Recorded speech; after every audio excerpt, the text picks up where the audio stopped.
Hi everyone! Just before we jump into the episode, I wanted to let you know about my brand new course at Education Business Club. So it's all about coming up with your big idea for your education business. And I wrote this course because I see that one of the biggest barriers to getting a business going successfully is being really clear on your idea. So who is it that you're serving? What is the problem that you're solving? Why is it a good idea? And knowing whether or not you'll want to stick with the idea long term. So in the course, I teach the 18 reasons why your business ideas will work and won't work, and the 6 key ingredients that you need to make sure that you have a viable idea. You're going to come away from the course being really clear on your new education business idea, whether that's you starting a business for the first time, maybe you're adding another income stream into your existing business, or even maybe you just want to sense check what you've done so far if you've been in business for a few years. It's not a long, onerous course. I didn't want to do that to you, but it will provide you with lots of action-focused information that you can just start acting on straight away. You can find the course at educationbusinessclub.co.uk/training. Thank you so much for listening to that, and here is today's episode.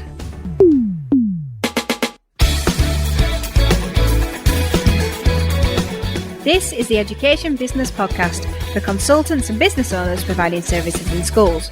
I'm Claire Riley, and I'll be sharing how to start, grow and scale your education business. So today we're going to be talking about making the most of your summer break. Now, this is applicable to you if you haven't yet started your education business, but you're thinking about it. If you're an established education company with a team, or even if you're somewhere in between. It's for everyone.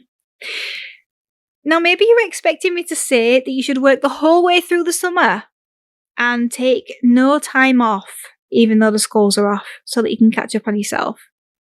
Well, I'm not going to say that. Maybe you're imagining that I'm going to go the other way and tell you that you don't need to do anything during this time. No, I'm not going to say that either. What I am going to say is that it's a balance. And I'm going to share with you how I think you can get the most out of your summer break based on my experiences running an education business for the last 9 years, and at all levels as well, because, we've grown through that process from an idea to a startup to a high growth business and scaling now. So depending on which country you're in, the time off in the summer is a big chunk of the school year. And you can be more productive in it and get the most out of it if you plan it out, sort of. So what is the most effective way? Well, I actually believe it's to act on your inspiration, to do what you feel in the moment. So I'm not saying don't have a plan. You can have a loose plan. But it's the one time of year when you can just give yourself that little bit more freedom. Maybe you can turn the phones off if you take customer service calls, or maybe you can go a week without answering any emails and nobody will bat an eyelid. What are the things that you can drop so that you can really focus on the other things, whether that be the big things or the rest things?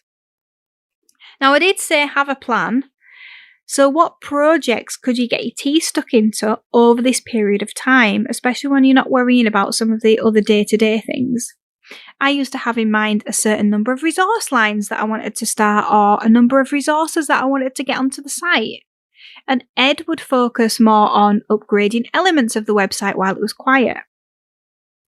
So how does this inspiration bit work, and when do you do this? Well, when I get up in the morning, in school holidays, I decide if I want to work. So it's a bit different for me now because I've got young children and I do need to be a bit more planned.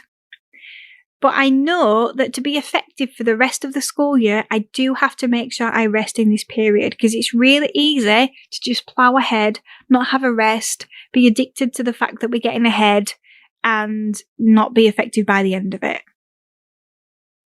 So I also know that forcing work is really unhelpful, especially in the school holidays, especially if I don't want to do it. So if I got up early, which I usually do, so 10 hours of my working week are generally done before my children wake up. So I get up early and then I ask myself, What do I feel inspired to do? And I try and step back from the tight deadlines during the summer holidays and stop putting the pressure on myself that I don't need to put on myself, because I'm sure you do this as well. So sometimes the answer will be that I fancy doing some admin that needs to be done. Sometimes it will be the creative things. Sometimes it won't be anything and I'll decide to stay in bed. Or sometimes I'll do something else. So how have I come to this way of working where I just act on my inspiration? And the truth is that I've just tried everything else out first. And I've come to this way of working and it seems to work well for me, and I think it could work well for you. So I've burnt myself out over the summer, looking longingly at the good weather and forcing myself to stay inside. I've taken a huge portion of the summer off as well. We did that last year actually. And it was one of the hardest summers we've ever had. And what it taught Ed and I was that we love to be creative and we love to work in our zones of genius, and taking that away from us for a whole 8 weeks is a recipe for disaster. Now, it's not that we didn't work during that time, we did a bit, but we didn't give ourselves enough time to do what we wanted to. So, what I'm saying is that you need to find a balance that works for you. It might mean something like taking a Tuesday off in the middle of the week and then deciding it at the last minute that you're going to do it. And I used to worry about this flexibility so much, especially when I got employees. I used to worry what they would think if I had any time off in the summer, which is silly really, because most people are just worrying about themselves. But I've learned to make my peace with it, because employees obviously do get time off. And it's a completely different life being an entrepreneur, and I've had to accept that. So it's extremely unlikely that an employee will get a huge idea when they have reflection time abroad and then sit down for half a day to capture all of those ideas to make sure they can be acted on in the near future. Or how about those times when you work through the night because you have so much energy for something? Or how about getting up at 5 a.m. every day as I do? It's just different, and that's okay. If you're employed now or you were employed before you started your education business, you have a completely different way of life now, and it's okay to have that. You're just giving yourself the rest you need to be the leader you need to be for everyone else, and to be able to cope with the much bigger risks that you're taking on behalf of everyone else. So yeah, it's okay to do things differently, and you should be looking to do things differently. So that brings me on to reflection time. I can't stress how important it is to use the opportunity of quiet during the summer break. So in your reflection time, you're going to be able to solve problems. You'll come up with new product or service ideas and generally have the space and time to make things better in your business. Do you know where you can get that? Where you can get that reflection time? Is it in a certain place? Is it a certain time of day? Will certain people help you to have that reflection time and certain people not help you to have that reflection time? For me, the age of children I can't have the reflection time with the children. But if I'm with Ed, it will flow naturally without the children, obviously. So make sure you know how to ignite plenty of reflection time over the summer to set you up for the year ahead. So to summarise, do your thing and use your inspiration. So yes, work. Yes, take time off.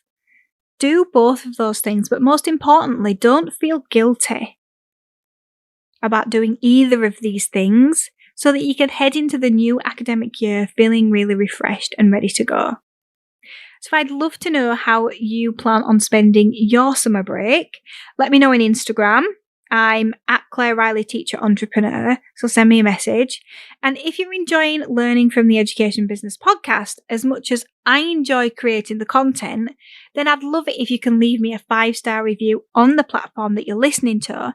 And it just helps ensure that others can find the content and learn from the valuable content as well. So I'm going to see you next time.